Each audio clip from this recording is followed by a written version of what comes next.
খবর শুনছেন Siliguri news TV channel থেকে। আজ বুধবার ৪ঠা সেপ্টেম্বর। জানাবো আজকের বাছাই করা গুরুত্বপূর্ণ ১০টি তাজা খবর। শুরুতেই হেডলাইন। চার্জশিট দাখিল হলে ৩৬ দিনের মধ্যে ফাঁসি। বাংলায় ধর্ষণ বিরোধী অপরাজিতা নারী ও শিশু বিল ২০২৪-এ কি আছে জেনে নিন। আদালত চত্বরে চোর চোর স্লোগান। ভিড়ের মধ্যে থেকেই কষিয়ে থাবড়া সন্দীপকে। সাসপেন্ড করল স্বাস্থ্য দফতর। সিবিআই গ্রেফতারির পরেই সিদ্ধান্ত রাজ্যের। বালুরঘাটে মন্ত্রী সুকান্তের প্রথম অভিযান। জেলা শাসকের দফতর ঘেরাও করতে গিয়ে পুলিশের সঙ্গে ধুন্ধুমার। সন্দীপ ঘোষের মামলা অন্য রাজ্যে নিয়ে যাক সিবিআই। জোরালো দাবি শুভেন্দু অধিকারীর। একাদশ দ্বাদশের পড়ুয়াদের ১০,০০০ টাকা দেয়া হচ্ছে না। ট্যাব কিনতে অনুদানের সিদ্ধান্ত প্রত্যাহার নবান্নের। রাত থাকলে ভোরও আসবে। চিকিৎসকদের আন্দোলনকে সমর্থন কুণালের। পুজোর আগেই বড় সতর্কতা। পরপর নিম্নচাপের বৃষ্টিতে ভাসতে পারে বাংলা।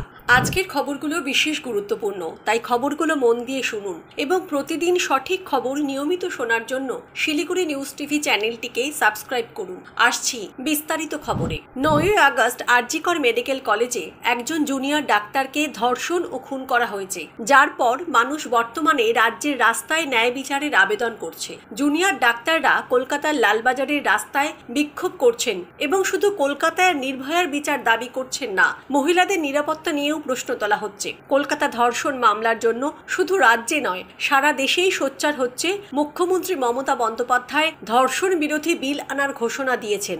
আজ বিধানসভায় এই বিল পেশ করা হয়েছে। এই বিলের নাম অপরাজিতা নারী ও শিশু বিল ২০২৪। এই বিলের মধ্যে নারী ও শিশুদের বিরুদ্ধে অপরাধ সংক্রান্ত অনেক বিধি তৈরি করা হয়েছে, যার উদ্দেশ্য একটাই, রাজ্যে নারী ও শিশুদের বিরুদ্ধে অপরাধ দমন করা। কি আছে এই বিলে? ধর্ষণ ও হত্যা মামলায় মৃত্যুদণ্ডের বিধান। এই বিলে চার্জশিট দাখিলের ৩৬ দিনের মধ্যে মৃত্যুদণ্ডের বিধান থাকবে। শুধু ধর্ষণ নয়, অ্যাসিড হামলাও সমান গুরুতর অপরাধ, যার জন্য যাবজ্জীবন কারাদণ্ডের বিধান রয়েছে এই বিলে। প্রতিটি জেলায় বিশেষ বাহিনী অপরাজিতা টাস্ক ফোর্স গঠন করা হবে। এই অপরাজিতা টাস্ক ফোর্স ধর্ষণ, অ্যাসিড মামলা বা শ্লীলতাহানির ক্ষেত্রে ব্যবস্থা নেবে। এই বিলে আরেকটি অত্যন্ত গুরুত্বপূর্ণ বিষয় যোগ করা হয়েছে, তা হলো কেউ যদি নির্যাতিতার পরিচয় প্রকাশ করে তাহলে তার বিরুদ্ধেও কঠোর ব্যবস্থা নেওয়া হবে। এর আগেও এই ধরনের বিল আনার চেষ্টা করা হয়েছিল রাজ্যে। এই বিল পেশ করতে বিশেষ অধিবেশন ডাকা হয়েছে, যদিও এটি প্রথমবার নয় যে রাজ্য সরকার নারী ও শিশুদের বিরুদ্ধে ধর্ষণ এবং গুরুতর অপরাধের জন্য এই ধরনের বিল আনলো। এর আগেও দুটি রাজ্য এই ধরনের বিল আনার চেষ্টা করেছে। অন্ধ্রপ্রদেশ ২০১৯ সালে দিশা বিল আনার চেষ্টা করেছিল এবং মহারাষ্ট্র ২০২০ সালে শক্তি বিল আনার একটি প্রচার শুরু করেছিল, কিন্তু বিলটি অনুমোদিত হয়নি। কলকাতার ধর্ষণের মামলাটি বর্তমানে সিবিআইয়ের হাতে রয়েছে এবং সিবিআই মামলার প্রতিটি স্তর উন্মোচন ও তদন্ত করছে। ২রা সেপ্টেম্বর সিবিআই দুর্নীতির অভিযোগে মেডিকেল কলেজের প্রাক্তন অধ্যক্ষ সন্দীপ ঘোষকে গ্রেফতার করা হয়েছে।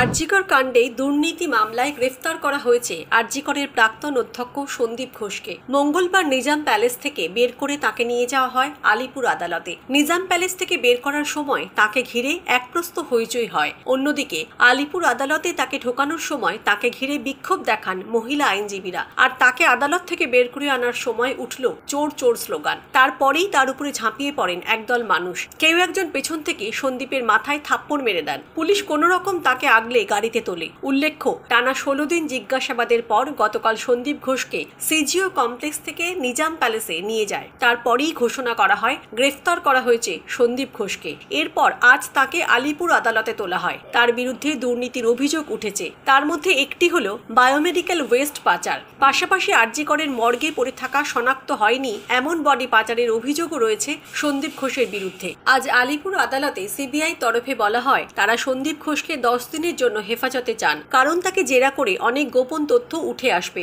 অভিযুক্তদের সঙ্গে আরো অনেকে জড়িয়ে রয়েছে। সেক্ষেত্রে ওই ৪ জনকে যদি জেরা করা যায় তাহলে আরো তথ্য পাওয়া যাবে, আরো অনেককে গ্রেফতার করা যাবে, কারণ অপরাধের পরিধি অনেকটাই বড়। সন্দীপ ঘোষের আইনজীবী বলেন সবসময় তারা সিবিআইকে সহযোগিতা করে গিয়েছেন। প্রত্যেক দিনই সন্দীপ ঘোষ সিবিআই দফতরে যেতেন, তাদের সহযোগিতা করে গিয়েছেন, ভবিষ্যতেও করবেন। এই সওয়াল জবাব শোনার পর সন্দীপ ঘোষ ও বাকি ৩ জনকে ৮ দিনের সিবিআই হেফাজতের নির্দেশ দেয় আদালত। আরজি করের ঘটনার প্রতিবাদে বিজেপির প্রশাসনিক ভবন ঘেরাও কর্মসূচি ঘিরে ধুন্ধুমার পরিস্থিতি দক্ষিণ দিনাজপুরের বালুরঘাটে। রাজ্য বিজেপির সভাপতি সুকান্ত মজুমদার কেন্দ্রীয় মন্ত্রী হওয়ার পর এই প্রথমবার নিজের লোকসভা এলাকায় বড় কোনো কর্মসূচির নেতৃত্ব দিচ্ছেন। পুলিশের সঙ্গে দফায় দফায় সংঘর্ষ হয় তাদের। পুলিশের ব্যারিকেড ভেঙে জেলাশাসকের অফিসের দিকে এগোতে গেলে সুকান্ত এবং তার সঙ্গীদের বাধা দেয় পুলিশ। তারপরেই গন্ডগোল শুরু হয়। পুলিশের সঙ্গে প্রায় খণ্ডযুদ্ধ বাধে বিজেপি নেতা কর্মীদের। দুটি ব্যারিকেড ইতিমধ্যেই ভেঙে এগিয়ে যান সুকান্তরা। ক্রমশ উত্তেজনা বাড়তে থাকে। সুকান্ত বলেন, আরজি করের ঘটনার বিচার দিতেই হবে। তার সঙ্গে স্লোগান তুলতে থাকেন বিজেপি নেতা এবং কর্মীরা। সোমবার থেকে রাজ্যব্যাপী প্রশাসনিক ভবনে বিক্ষোভ কর্মসূচি নিয়েছে বিজেপি। মঙ্গলবার বিজেপির রাজ্য সভাপতি তথা কেন্দ্রীয় মন্ত্রী সুকান্তের নেতৃত্বে তার লোকসভা এলাকা বালুরঘাটে শুরু হয় ওই কর্মসূচি। বালুরঘাটের জেলা বিজেপির পার্টি অফিস থেকে মিছিল শুরু হয়েছিল দুপুরে।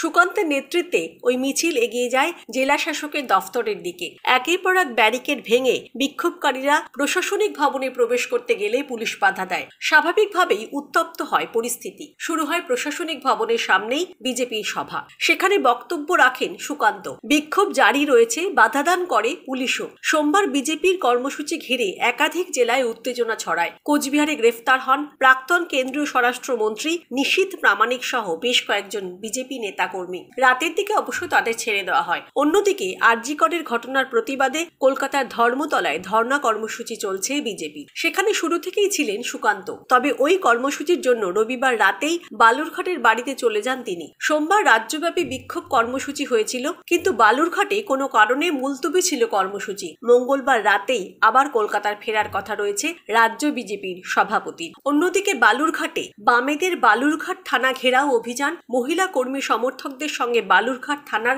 পুলিশের ধস্তাধস্তি হয়। তাতে ব্যারিকেড ভাঙার উপক্রম হলে মূল গেট বন্ধ করে দেয় পুলিশ। দর্শক, আমরা এই ভিডিওটিতে 2000 লাইক এবং 1000 সাবস্ক্রাইব টার্গেট রেখেছি। আশা রাখছি আপনারা এই টার্গেটটি পূরণ করবেন। আসছি পরবর্তী খবরে। সিবিআই সন্দীপ ঘোষের মামলা অন্য রাজ্যে নিয়ে যাক, জোরালো দাবি তুললেন বিরোধী দলনেতা শুভেন্দু অধিকারী। যে দুর্নীতি মামলায় সন্দীপ ঘোষ গ্রেফতার হয়েছেন, সেই মামলা বাইরের রাজ্যে নিয়ে যাওয়া হোক রোজভ্যালি মামলার মতো। আরজি কর ইস্যুতে বিজেপির সপ্তাহব্যাপী ধর্মতলার ডেরিনা ক্রসিংয়ে ধর্ণা অবস্থান মঞ্চে উপস্থিত হয়ে বক্তব্য রাখার সময় মঙ্গলবার এই দাবি জানান শুভেন্দু। বিরোধী দলনেতা এও বলেন, আমি সিবিআই ডিরেক্টরকে এই মর্মে চিঠি লিখব। নির্যাতিতার পরিবারকেও এই বিষয়ে অনুরোধ করে বলবো আপনারাও একই দাবি জানান। সিবিআইয়ের হাতে গ্রেফতার হওয়ার পর বেশ কয়েক ঘন্টা কেটে গিয়েছে। এখনো কেন সন্দীপ ঘোষকে সাসপেন্ড করলো না রাজ্য সরকার? ধর্মতলার দলীয় মঞ্চ থেকে এই প্রশ্নও এদিন তোলেন শুভেন্দু অধিকারী। শুভেন্দু অধিকারীর এই প্রশ্ন তোলার কিছুক্ষণের মধ্যেই স্বাস্থ্য দফতরের তরফে সন্দীপ ঘোষকে সাসপেনশনের অর্ডার কপি সামনে আসে। শুভেন্দু অধিকারীর সাফ কথা, আমরা চাই সিবিআই এই রাজ্যের মামলাগুলো অন্য রাজ্যে নিয়ে যাক, যেমন রোজভ্যালির মামলা ভুবনেশ্বরে নিয়ে গিয়েছিল। সন্দীপ ঘোষের দুর্নীতি মামলাও বাইরে নিয়ে যেতে হবে। প্রয়োজনে শীঘ্রই রাজ্যের অপোজিশন লিডার হিসেবে তিনি সিবিআই ডিরেক্টরকে অনুরোধ করে চিঠি লিখবেন বলেও জানান শুভেন্দু। শুধু দ্বাদশ শ্রেণী নয়, এবার রাজ্যের একাদশ শ্রেণীর পড়ুয়াদেরও ট্যাব কিনতে 10,000 টাকা করে দেওয়ার সিদ্ধান্ত জানিয়েছিল নবান্ন। প্রস্তুতিও ছিল। রাজ্যের সব ট্রেজারিতে টাকা পাঠানোর কাজও সেরে ফেলেছিল স্কুল শিক্ষা দপ্তর। ঠিক ছিল আগামী বৃহস্পতিবার শিক্ষক দিবসে পড়ুয়াদের ব্যাংক অ্যাকাউন্টে টাকা পাঠানো শুরু হবে, কিন্তু একেবারে শেষ মুহূর্তে সেই পরিকল্পনা বাতিল করেছে শিক্ষা দপ্তর। ইতিমধ্যে সব ট্রেজারিকে সে ব্যাপারে নির্দেশ দেওয়া হয়েছে। তবে কেন এই সিদ্ধান্ত বদল তা স্পষ্ট করা হয়নি সরকারি বিজ্ঞপ্তিতে। শুধু জানানো হয়েছে প্রশাসনিক কারণে এই সিদ্ধান্ত। তবে আগামী দিনে সেই টাকা দেওয়া হবে কিনা বা দিলে তা কবে হবে সে ব্যাপারে এখনো পর্যন্ত কিছু জানানো হয়নি। রাজ্যের উদ্ভূত পরিস্থিতির মধ্যে দুর্গা ভান্ডারের টাকা দেয়া নিয়েও ধীরে চলো নীতি নিয়েছে নবান্ন। গত 23শে জুলাই নেতাজি ইন্ডোর স্টেডিয়ামে পুজো অনুদান বৃদ্ধির ঘোষণা করেছিলেন মুখ্যমন্ত্রী মমতা বন্দ্যোপাধ্যায়। দিন 10 আগেই ক্লাব পুজো কমিটিগুলির জন্য দুর্গাপুজোর অনুদানের চূড়ান্ত প্রশাসনিক প্রস্তুতিতে ছাড়পত্র দিয়েছে নবান্ন। 45,000-এর কিছু বেশি ক্লাবের জন্য বরাদ্দ হয়েছিল 385,35,60,000 টাকা। কিন্তু জেলা প্রশাসনিক সূত্রের দাবি অন্তত 5ই সেপ্টেম্বর পর্যন্ত সেই টাকা না না ছাড়ার ব্যাপারে প্রশাসনের সর্বোচ্চ মহলের নির্দেশ এসেছে। তারপরেও কবে ছাড়া হবে তা এখনো নিশ্চিত নয়। দ্বাদশের সঙ্গে একাদশ শ্রেণীর পড়ুয়াদেরও ট্যাব কিনতে টাকা দেওয়ার সিদ্ধান্ত নবান্ন জানানোর পরেই রাজ্য বিজেপির সাধারণ সম্পাদক জগন্নাথ চট্টোপাধ্যায় এটাকে পড়ুয়াদের ঘুষ বলে দাবি করেছিলেন। এখন টাকা দেওয়ার সিদ্ধান্ত বাতিল করার সিদ্ধান্ত জানার পর জগন্নাথ বলেন, আরজিকর কাণ্ডের পরে স্কুল পড়ুয়ারাও আন্দোলনে, তাতে ভয় পেয়ে আন্দোলন ভাঙার জন্য ঘুষ দেওয়ার সিদ্ধান্ত নিয়েছেন রাজ্য সরকার। আন্দোলনের আগুন নেভানো যাবে না বুঝে গিয়েই মুখ্যমন্ত্রী সিদ্ধান্ত বদলেছেন। তরুণের স্বপ্ন আপাতত দুঃস্বপ্নে পরিণত হয়েছে। জগন্নাথের দাবি, এই টাকা দেওয়ার জন্য রাজ্য সরকার সম্প্রতি বাজার থেকে ৩,০০০ কোটি টাকা ঋণও নিয়েছে। তবে তৃণমূলের তরফে এর প্রতিবাদ করা হয়নি। দলের রাজ্য সহ সভাপতি জয়প্রকাশ মজুমদার বলেন, বিষয়টি আমার জানা নেই, বিস্তারিত খোঁজ না নিয়ে কিছু বলতে পারবো না। চিকিৎসকদের আন্দোলনের পাশে দাঁড়ালেন তৃণমূল নেতা কুণাল ঘোষ। চিকিৎসকদের আন্দোলনে যখন পিছু হটতে হয়েছে কলকাতা পুলিশকে, সরিয়ে নিতে হয়েছে ব্যারিকেড, তার কিছুক্ষণ আগেই কুণাল তার এক্স হ্যান্ডেলে চিকিৎসকদের লালবাজার অভিযানের ছবি পোস্ট করে জানিয়ে দেন, রাত থাকলে ভোরও আসবে, সমর্থন। যে আন্দোলনের প্রধান দাবি কলকাতার পুলিশ কমিশনারের পদত্যাগ, সেই আন্দোলনকে সমর্থন জানিয়ে কুণালও সেই দাবিকেই সমর্থন করলেন কিনা সেই প্রশ্নের অবশ্য জবাব মেলেনি। তবে চিকিৎসকদের আন্দোলনকে সমর্থন জানালেও কুণাল আরো প্রশ্ন তুলেছেন। সন্দীপ ঘোষ গ্রেফতার হয়েছেন দুর্নীতির অভিযোগে, কিন্তু মূল খুন ধর্ষণের তদন্তের কি হলো, কি করছে সিবিআই? একই সঙ্গে ভিডিও বার্তায় কুণাল ঘোষ বলেন, সন্দীপ ঘোষ গ্রেফতার হয়েছেন, দুর্নীতির অভিযোগে ধরা হয়েছে,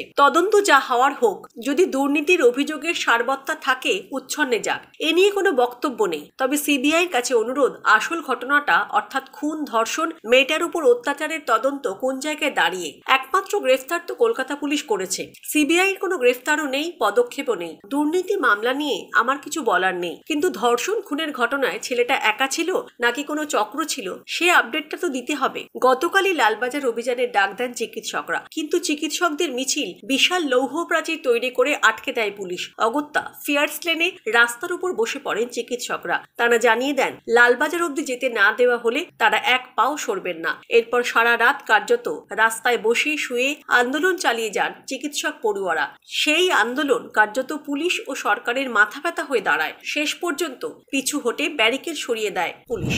বৃহস্পতিবার পশ্চিম, মধ্য এবং উত্তর পশ্চিম বঙ্গোপসাগর এলাকায় নতুন করে একটি নিম্নচাপ তৈরি হবে। নতুন করে নিম্নচাপের আশঙ্কা বঙ্গোপসাগরে। উত্তরবঙ্গে ভারী বৃষ্টি বৃহস্পতিবার। বুধবারের পর থেকে আবহাওয়ার পরিবর্তন হবে দক্ষিণবঙ্গেও। সপ্তাহের শেষে বৃষ্টি বাড়বে দক্ষিণবঙ্গের জেলাগুলিতে। দুটি সুস্পষ্ট নিম্নচাপ রয়েছে, একটি আরব সাগরে ও একটি বিদর্ভের উপর। পশ্চিম মধ্য আরব সাগরে সুস্পষ্ট নিম্নচাপ ক্রমশ শক্তি হারিয়ে নিম্নচাপে পরিণত হবে এবং দক্ষিণ ও দক্ষিণ পশ্চিম দিকে এগোবে। মৌসুমী অক্ষরেখা জয়সালমীর, উদয়পুর, ইন্দোর থেকে সুস্পষ্ট নিম্নচাপ এলাকা বিদর্ভের উপর দিয়ে বিশাখাপত্তনম হয়ে দক্ষিণ পূর্ব দিকে এগিয়ে পূর্ব মধ্য বঙ্গোপসাগর পর্যন্ত বিস্তৃত।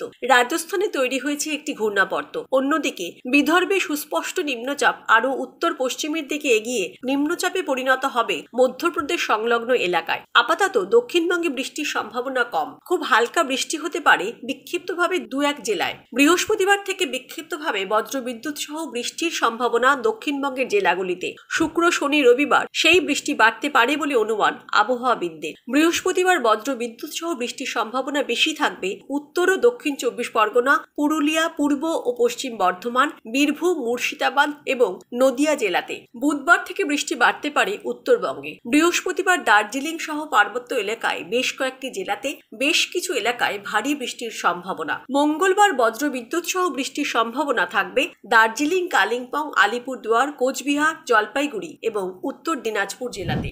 আজকের খবর এই পর্যন্তই। পরবর্তী খবরগুলো সবার প্রথমে শুনতে শিলিগুড়ি নিউজ টিভি চ্যানেলটিকে সাবস্ক্রাইব করুন। ধন্যবাদ।